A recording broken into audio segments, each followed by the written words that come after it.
Hi, hello. Ito po si Lolo Smart.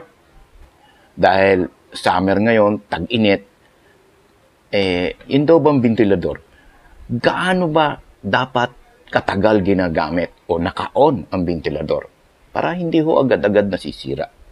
Meron na akong alam na ventilador, 3 taong higit na ginagamit, 24/7, pero hindi po nasira. At yun po ang ating pag-uusapan dito sa video na to. Coming up next.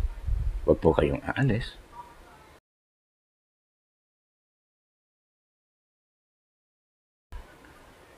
Paano nga ba ma-prevent madali ang pagsira nito ng ventilador? Ano po? Kahit gamitin mo siya 24/7 in 3 years time o higit pa. Ito po sikreto. Pag-uusapan po natin yan. May mga ilang paraan siyang ginagawa para hindi po yun agad-agad masira. May kakilala po ako na may aso, chow chow. Sa kapal ng balahibo, nung tag-ulan, okay lang. Pero nung magtag-init, hingal ng hingal. So ang ginawa daw ng may-ari, nung unang summer, sa kanila, nilagyan niya ng ventilador. Ang inyo pong lingkod ang taga-maintain ng ventilador. Ito po ang ginagawa niya. Una, hindi ho niya pinababayaan na maging madumi yung parilya. Okay, ito po yung harap na parilya, ano po? Yan, kitang-kita naman kung gaano kadumi.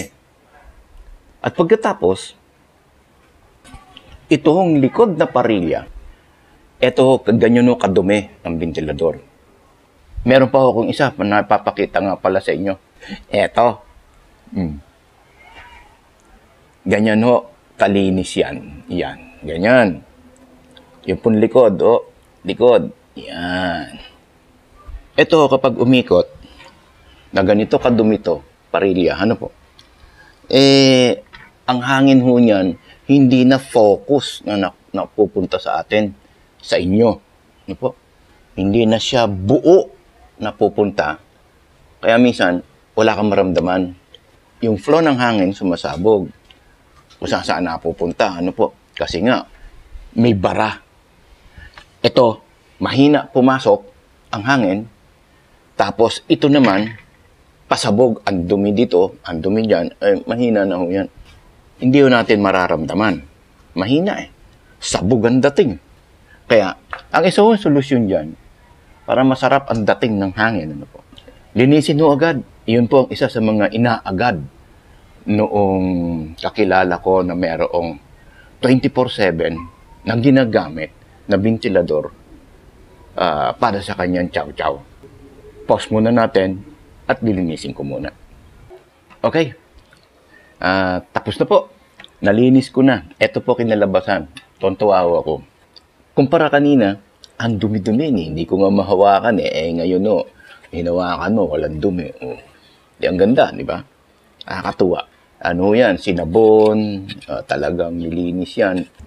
Nakakatuwa ang tingnan. Malinis na. Ito ho yung harap. Ano po? Ito ho yung likod na talagang hindi nyo rin ako makita din. Di ba? Malinis na ho yan. Wala hong dumi. Kahit ho dito. Wala pong dumi, malinis. Yun naman hong makina, ang tingnan ho natin. Bubuksan ho natin yan. Hindi ko pa po nakikita ang loob niyan. Una, paano ho natin malalaman kung ito'y langisin o hindi? Naapektuhan na ng dumi. Ano po? Di ikot mo lang.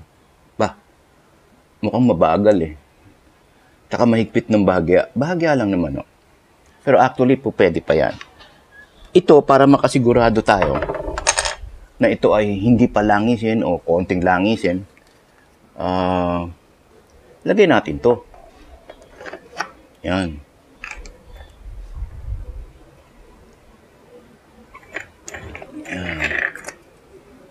Ikot mo. Yan.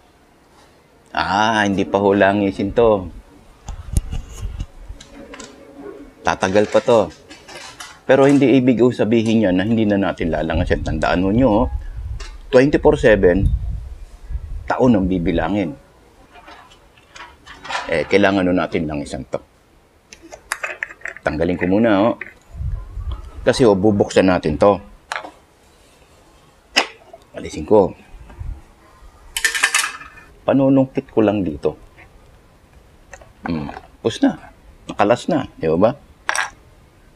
Tapos ito din. Tapos. Kaagad. Marumi. So, kailangan natin buksan ang loob. Tingnan natin kung how dirty ang loob. Lagyan natin,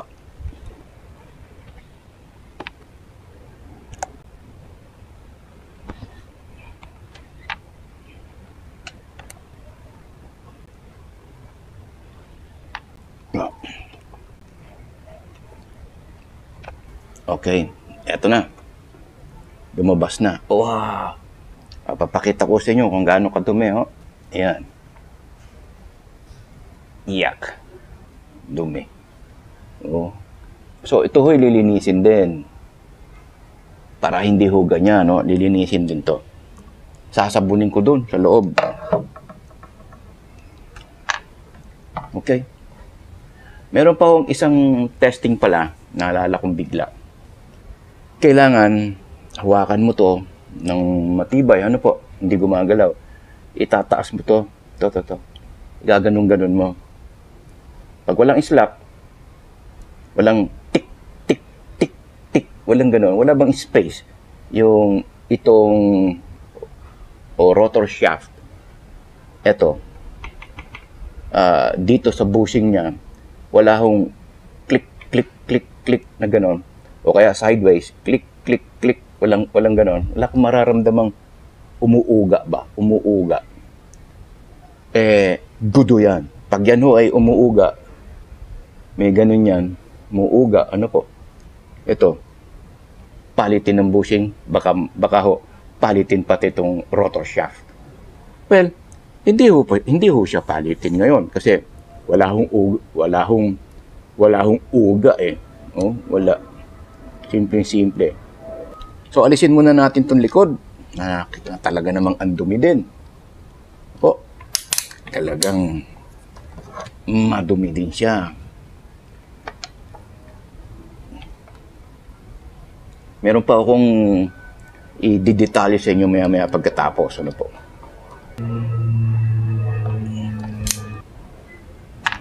Okay?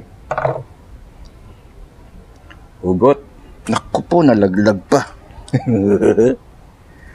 Titingnan nyo madumi. Yan. Kailangan ho to walang bara. Kailangan ho walang ganyan dumi. Pakadumi. Meron pa hong isa, nakita ko. Ito, ilalim. Yan. Ito, pasukan ho ng hangin. Plus, ito, pasukan din ho ng hangin yan. Ang purpose nito, yung hangin papasok na ganyan, dadaan dito sa makina, lalabas dito sa butas na to, dahil habang umiikot yung propeller o yung blade, may suction, kaya papasok. Pag pumasok ko yan, ang purpose nun, ito ho, palamigin. Hindi ho ganun kainit.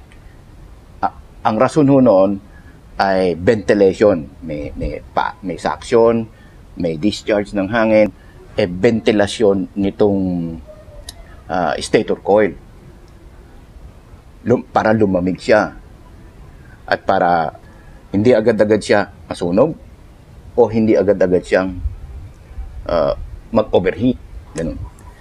Pero, kung ganito po kadumi, iyak. At ganito po kadumi to, pati ito, yung pasukan ng hangin, babangga, ay naku po, mabilis yung uminit. Isa ho sa sikreto, kailangan ito, wala pong ganung problema na po, wala lahat yung cobweb na yan, wala lahat yung malinis yan, kitang-kita mo motor. Maya-maya po, papakita ko sa inyo paglilinis nito. Pero bago yon, linisin ko muna ho to, doon uli sa may tubig. Ito ho, hindi nililinis ng may tubig, yung sasabunin mo, wala ho. Wag ho yun, wag. Hindi ho po pwede dito ang sabon at banlaw. Hindi po ganun. Pero ito, pwede po. Itong dumi na to, pwede po yan linisin. Plastic. Ito ho kasi, andito na yung dinadaanan ng kuryente. Nawala na nga yung ano eh. ito capacitor. Kasi pag ginanya mo, hindi mo na makita eh. Kadumi. Wag ko ganyan, no? Yun, maalala ko, yun pong ventilador na ginagamit sa aso, kay Chow Chow, ginagamit 24/7 in 3 years time. Ang linis nito. Wala pong kali-alikabok. Ganun ho dapat ito. So, linisin ko muna ho, So, stop ko muna, ho. Ayan, nahugasan na po. Ngayon, ating lilinisin to. Sasahuran natin ng laglagan ng dumi, ano po. Sige, babrasin ko na muna. Ayan, unti-unti lang. Tataktak yung alikabok dyan sa basurahan. Ayan, unti-unti lang. Ano po, baka kumalat sa flooring yung mga dumi. Kaya ang gagawin ko ngayon, ibang klase na. So, lilinisin ko na ho ito doon sa may karsada. Sige po. Para po ito makasigurado tayong malinis. Ano po? Yan. Walang alikabok. Pahanginan ho natin. Kung wala po kayong ganito, air pump, inflatable swimming pool, ventilador ang pwede nyong gawin. Ganito po yan. Gaganyan nyo. Ano po? Yan. Tatapat nyo lang, tapos papahanginan mo. Yan. Saka mo, babrasin na yun.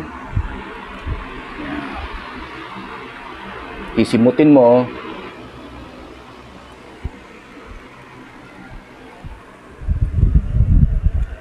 Malinis na.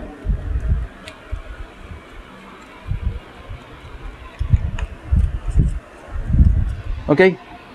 So, pag yung alikabok, pag binras mo, lilipad. Pupunta doon. Ano po? Okay. Ganun lang kasimple kung wala kayong ganito. Patayin ko na muna. At ibaba ko na. Kung kayo ho ay merong inflatable swimming pool, inflatable balls, inflatable, kahit anong inflatable kama, kutsyon, ganyan. Merong ganito yon, air pump na 220. Ano po? Kung sira, huwag nyo hong itatapon. Kung buo naman, hiramin mo lang. Para po malinis ng todo-todo.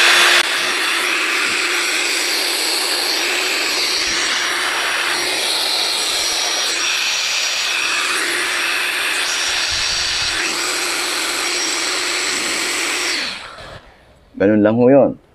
Mahalaga ho na kung sira, maitabi nyo. At meron ho tayong video how to repair air pump. Meron ho tayo. Lalagay ko dyan mamaya sa bandang huli. Magkakaroon po ito ng, kung tawagin end screen. Tap nyo yon o i-click nyo yon, dadali na kayo dito. Kung hindi nyo kaya, kung hindi nyo mapuntahan sa pamamagitan nun, meron naman nun link doon sa description below. Meron po, ilalagay ko. At para isang click nyo lang, diretso kayo sa video nito, how to repair air pump. Sige po. Di ang linis. Di ba? Napakalinis. Di ba? Kaagad, linisin mo yung kamay mo. Po. Kaya ako meron nito Kaya po, meron ako nito kasi baka mamaya maipunas ko sa mukha ko yung kamay ko na marumi. So, nililinis ko kagad. Tsaka isa po, pwede talaga itong panlinis din ng ganito. Yan. Matapos may punas sa kamay mo, dito naman. Yan. Final. Para sigurado hong malinis. Kasi basa ng konti. At saka isa pa matibay to. Hindi ho agad-agad napupunit. Kaya matatag. Diretso sa basurahan. So, ngayon, itatry na ho natin kung talagang umiikot ito. Pakita ko muna sa inyo paano maglangis. Ano po? Yung, alam mo na, kapag nilinis mo, inalis natin yung dumi, wag ho nyong hahayaang hindi ho nyo langisan. Ganito lang ho yan. Ito ho, ititingala mong ganon. Kung maaari nga po, mas tingala pa dito eh. Mga ano lang, mga 2 drops lang ho. Didikit mong ganon, doon. 1, tapos ikot mo. And then 2, ikot mo ulit. Ganun lang ho. Yan ho ay bonbon kong ginagawa dito. Hindi na lang isa na ho ito. Kung harapan na bushing. No po. Dito naman ho sa likod, ibang klase ho naman dito. Aalisin ho natin ito. Ito. Kailangan ho eh. Kasi yung bushing, nakatago. Nasa loob nito. Nakatago ho dyan. Kaya lang ho, pag ganitong bubuksan mo na, paalala, ano po, pakisigurado na ito, naka-unplug. Kasi baka mamaya bigla kayong makuryente. Masakit yon. So, i-unplug mo. So, ito po kasi, inaalis ko itong likod, itong gearbox na to ng oscillation, yung gumaganong-ganon. Ano yan yun? Eto ho yun. Para makita ho natin. 3 tornilyo lang naman ho yan.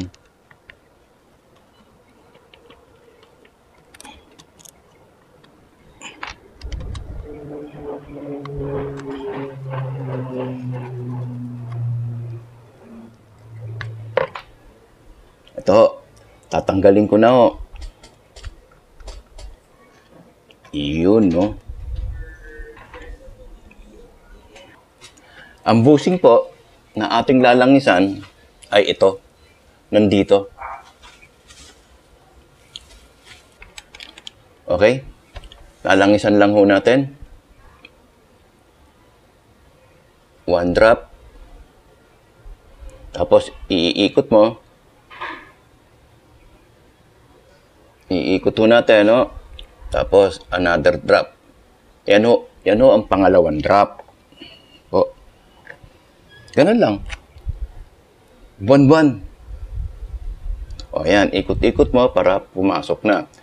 After na malangisan, edi, babalik na natin to. Ano po? Yan. Nakalak na. Okay. Tornilyo.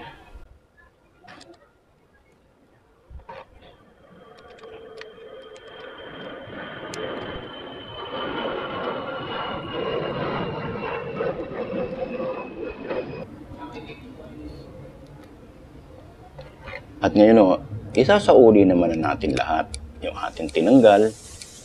At nang sa ganun, tapos na tayo.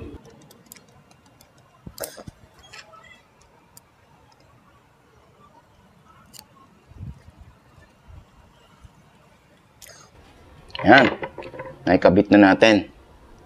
Testingin ho natin muna sandali, ano po, kung iikot. Subukan natin. Yun, umiikot na. Kita ho nyo? Umiikot na. Alright. So, umikot na, pwede na sa uli, di ba? Ang uunahin nyo sa pagsasauli ay ito. Yung cover ho dito. Gaganyan nyo yan.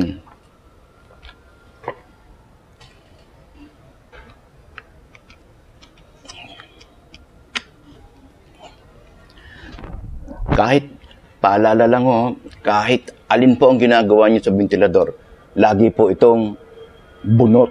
Lagi po itong unplug. Baka kasi makakuryente kayo eh. Tutuloy ko lang ho.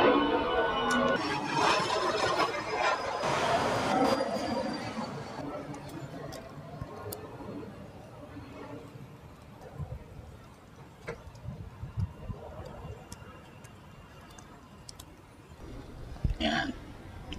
Okay, naikasa na.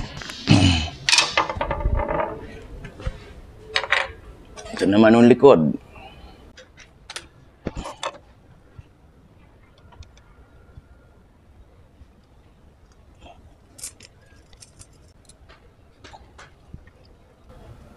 Alright.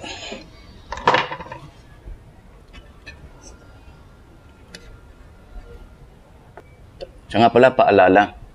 Ito po ay flat. Ito ang thread. Tapos, ito flat. Half moon kung tawagin ho yan. So, ito naman yung dulo nito, meron din ho yan, half moon. You know. Imbis bilog, sana makita nyo. Imbis bilog yan, merong slot, merong nakadiretsyong isa. Okay? Okay. Kasi pag ganito, hindi papasok eh. Hindi ko lalabas yung, itong shaft. Hindi po lalabas. Kahit anong gawin mo. Pero kapag nakawas to, ganyan, nakalitaw. Ganun po yan. Pero meron po ako nakakalimutan. Bago nyo po gawin yon, ito muna.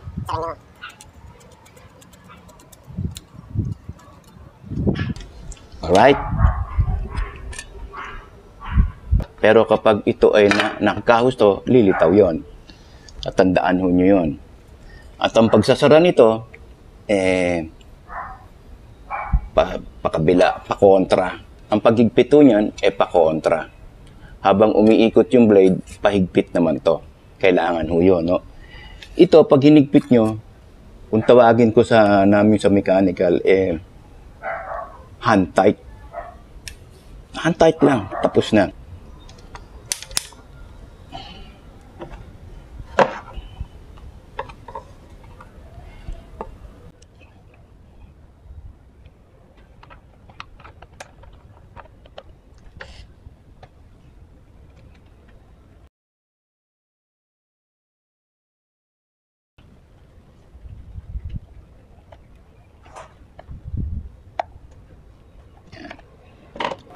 Lagay na natin to.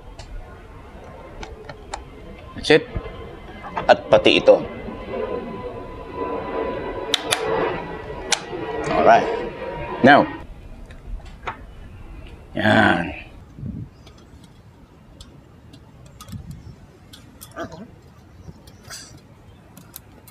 Okay. Ito sa madaling salita, testing.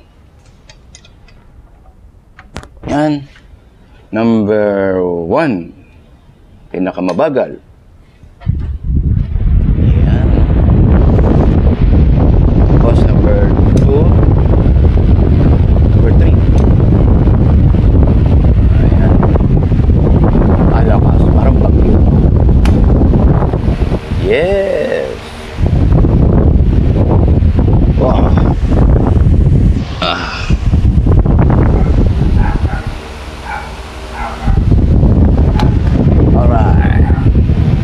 Galing, ano po? Tayin ko. Bunutin natin. Unplug natin. Yan, okay na. Kaya kung kayo ay bago dito po sa channel na to, nilike ninyo yung video, nag-comment kayo ng video, subscribe na po kayo. At sa panghuli, para may notification po kayo, hit the bell para magkita-kita tayo sa mga susunod na videos. Hayaan ho natin kumilos ang Diyos sa atin. Ano po? At siya din po ang pinanggagalingan ng ating mga pagpapala. Yung makalangit na pagpapala. Ano po? Kaya, paalam na po. Hanggang sa susunod na video, magkita-kita po tayo. Bye-bye. Bye-bye. Bye-bye. Bye-bye. Bye-bye. Bye-bye.